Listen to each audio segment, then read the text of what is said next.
Save over 240 calories compared to regular chocolate cake and still get that rich, chocolatey flavor, more fiber, and a smarter way to stay on track with your health and weight goals. Let's get started.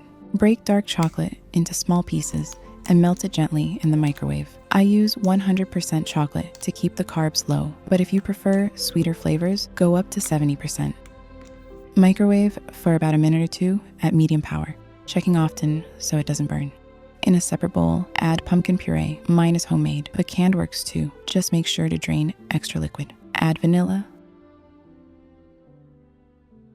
cinnamon, nutmeg, and a little salt. Blend everything until smooth and creamy. The better you blend, the softer the texture will be. Now pour in the melted chocolate and stir until fully combined.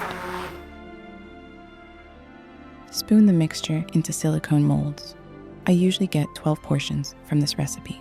Normally, chocolate cake is baked as one big piece, but I like making it this way, so it's easier to enjoy in portions whenever I want. You can eat them right away, but if you chill them in the fridge, they'll hold their shape better. Serve plain, dusted with cocoa, or drizzled with a bit of extra chocolate if you want them to look extra nice. Of course, that adds about 25 calories per piece, but I just couldn't resist showing you how gorgeous they look.